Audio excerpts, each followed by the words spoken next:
3절 그 하나가 이르되 청하건대 당신도 종들과 함께 하소서 하니 엘리사가 이르되 내가 가리라 하고 16절 대답하되 두려워하지 말라 우리와 함께 한 자가 그들과 함께 한 자보다 많으니라 하고. 오늘 아침 우리 열왕기하 6장의 말씀을 함께 살펴봅니다. 어제도 말씀드렸듯이 열왕기 저자는 이 열왕기하에서 아합의 아들 시대에 왕들이 물론 나라를 통치하지만 이 나라의 평강과 이 나라의 진정한 복은 하나님의 사람 엘리사를 통해서 이루어지고 있다는 것, 이것을 계속해서 보여주고 있습니다. 오늘 6장에도 마찬가지입니다. 이제 6장에서 보면 엘리사의 선지자의 그 생도들이 엘리사 중심으로 많은 사람들이 모이기를 시작합니다. 그러니까 많은 사람들이 모이니까 결국 제일 먼저 필요한 것이 바로 그들이 거할 거처가 더 필요해집니다. 확장을 해야 됩니다. 그래서 확장 공사를 하기 위해서 이제 요단가에 가서 이제 제목을 배워서 이제 거처를 더 늘려야 되겠다고 얘기하고, 그러면서 특별히 여기에서 이제 우리가 오늘 아침 깊게 살펴봐야 될 것은 이 선지자 생도 중에 하나가 이제 엘리사에게 특별히 요청을 합니다. 3절에 보면 그 하나가 이르되 청하건대 당신도 종들과 함께 하소서. 당신도 종들과 함께 하소서. 그래서 엘리사 선지자가 뭐 가서 도끼질하고 톱질할 일은 아니지만 그래도 엘리사 선생님이 같이 가야 됩니다 하는 얘기, 함께 하소서 이런 얘기를 합니다. 그래서 함께 간 그 효과가 어떻게 나타나느냐, 이제 어떤 사람이 이제 자기 실제로 이제 쇠도끼 하나도 없는 가난한 사람들이니까 쇠도끼 하나를 빌려와서 요단가에서 나무를 하는데 도끼질 하다 보니까 도끼 자루에서 날이 떨어져 나가서 강물에 빠져버립니다. 쇠도끼가 강물에 빠졌으니까 이걸 건져낼 길이 없고 어디 가서 어떻게 찾아야 될지도 모르겠고, 그때 엘리사에게 이제 이 사실을 호소하니까 엘리사가 그 쇠도끼가 물에 떠오르게 합니다. 그러면서 그걸 집어라 하고, 그래서 그걸 집어냅니다. 결국 엘리사가 함께함으로 이루어지는 일이 무엇인가를 우리에게 분명히 보여줍니다. 물에 빠진 새 도끼도 물에 떠오르게 하는 그 놀라운 일들, 결국은 그 이제 함께 모인 많은 무리들이 함께 숙식할 수 있는 거처를 짓는 일을 그렇게 완성할 수 있었다는 사실을 우리가 분명히 알 수가 있습니다.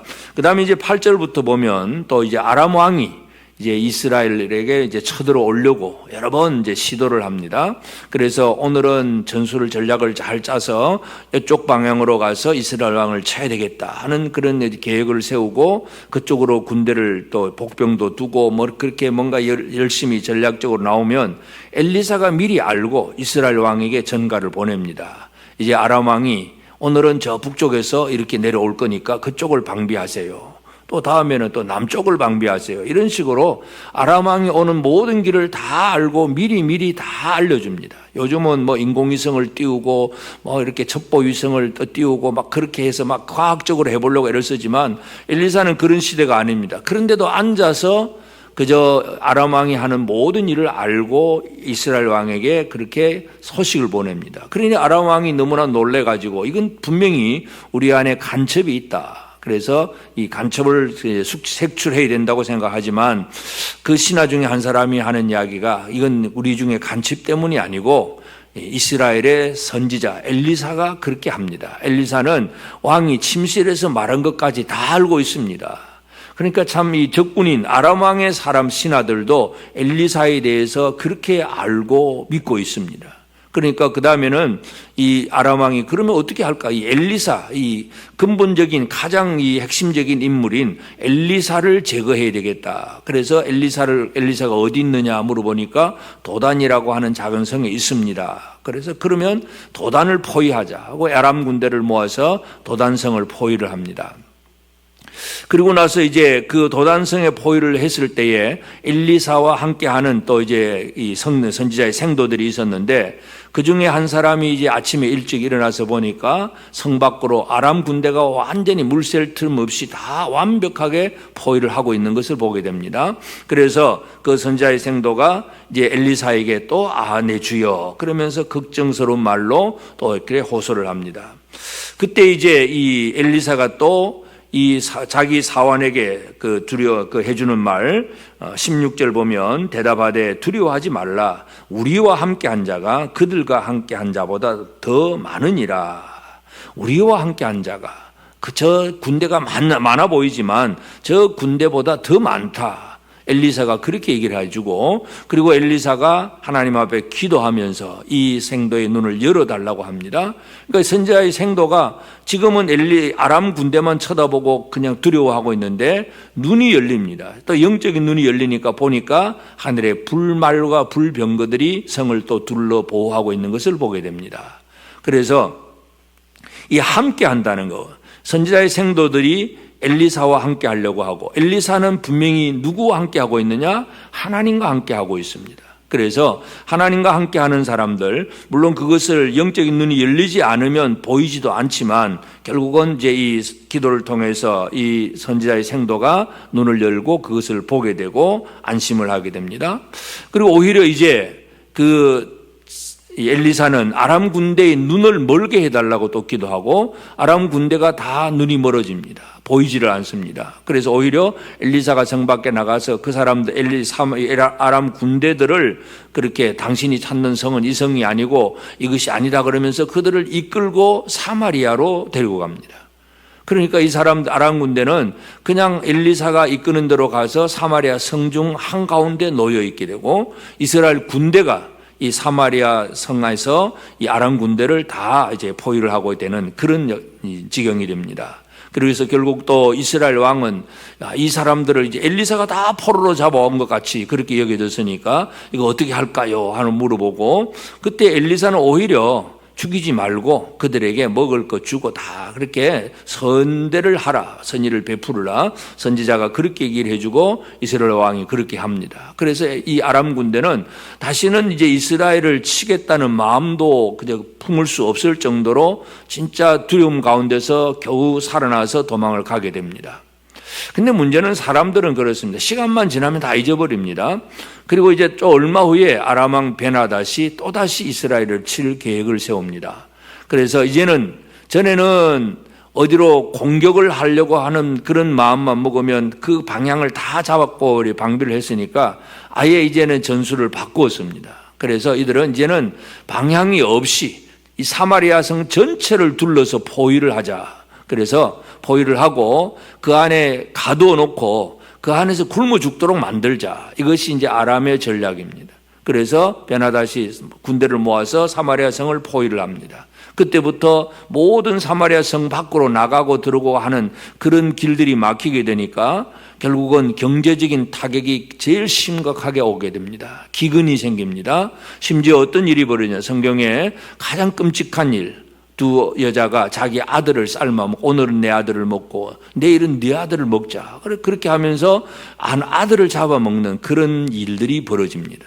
그래서 다른 여자가 자기 아들은 숨겼다 그러면서 왕에게 호소를 하고, 그 왕도 해결할 길이 없잖아요. 이스라엘 왕도 해결할 길이 없고, 자기 안에 굵은 베옷을 입고 그냥 속옷을 편안하게 하지 않고는 있지만 육체는 그렇게 자기를 괴롭게 하고 있지만은 문제를 해결할 길이 없습니다. 그래서 이 이스라엘 왕이 그와 같이 얘기하기를 이제 엘리사에 대한 그러한 이제 원한을 품습니다. 그래서 엘리사가 이제 31절에 보면 왕이 이르되 사밧의 아들 엘리사의 머리가 오늘 그 몸에 붙어 있으면 하나님이 내게 벌 위에 벌을 내리릴 실제로다 하니라.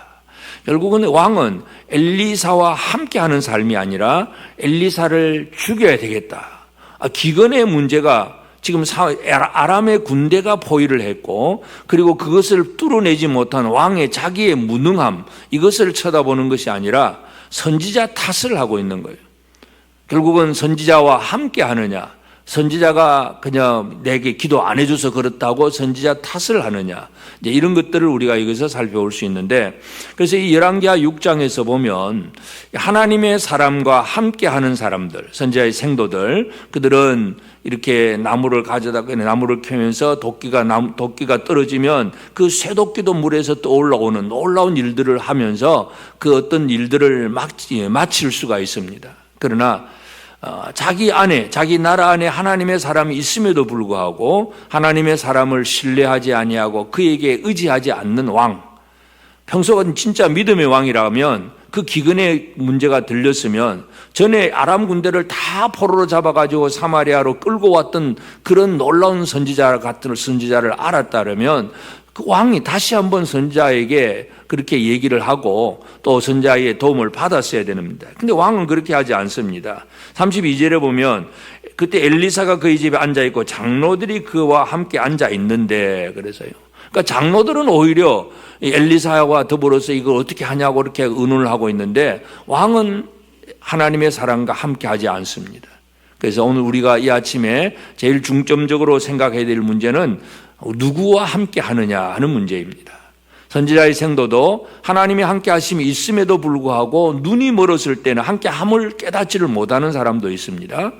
그러니까 결국은 하나님의 사랑과 함께 하면서도 하나님의 그 놀라운 도우심을 깨닫지 못하는 사람은 눈이 어두운 사람이고, 뭔가 열심히 일을 하면서 함께 하려고 하고 우리와 함께 가야 됩니다 하고 이 선지자를 신뢰한 사람은 그저 쇠도끼가 물에 빠져도 떠오르게 할 수도 있습니다. 그러나 왕은 선지자가 그 성중에 있음에도 불구하고 함께 하지를 못합니다. 그냥 자기가 그냥 그 속살에 그 굵은 베옷을 입고 자기의 경건한 모습, 자기 힘으로 뭔가 해보려고는 하지만 전혀 해결할 길이 없습니다.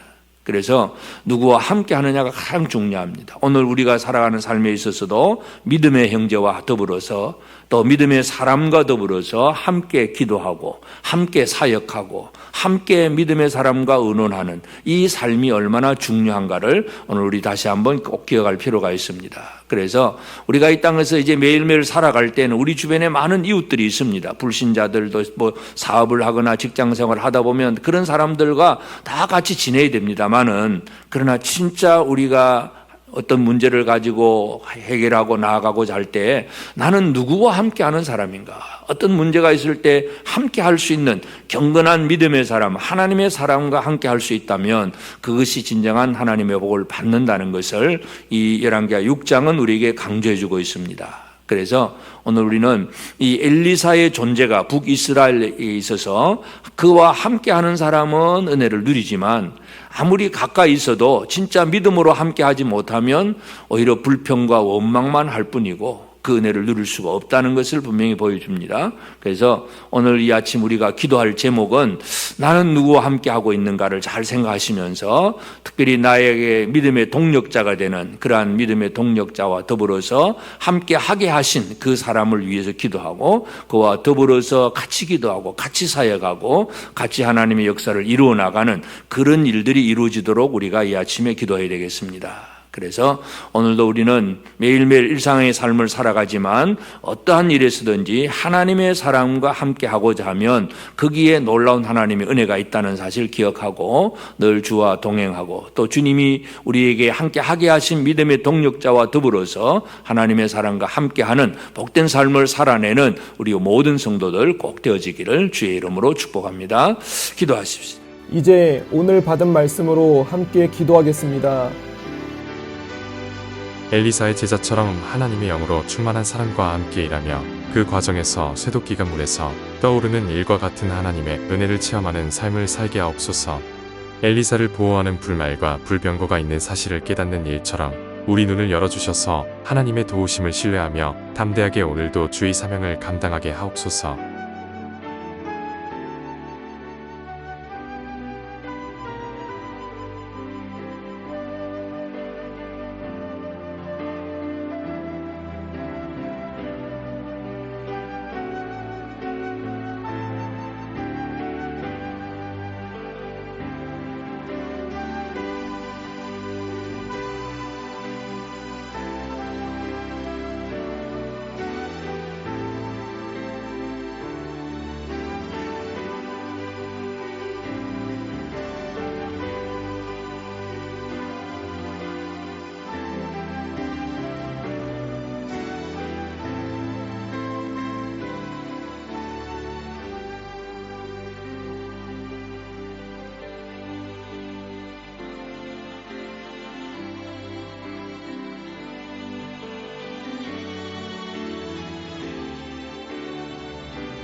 이제 개인의 기도 제목을 가지고 하나님 앞에 기도하시기 바랍니다.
수고하셨습니다. 오늘도 하나님의 인도하심 가운데 승리의 하루를 보내시는 우리 재건부평교회 모든 성도님들이 되시기를 주님의 이름으로 축복합니다.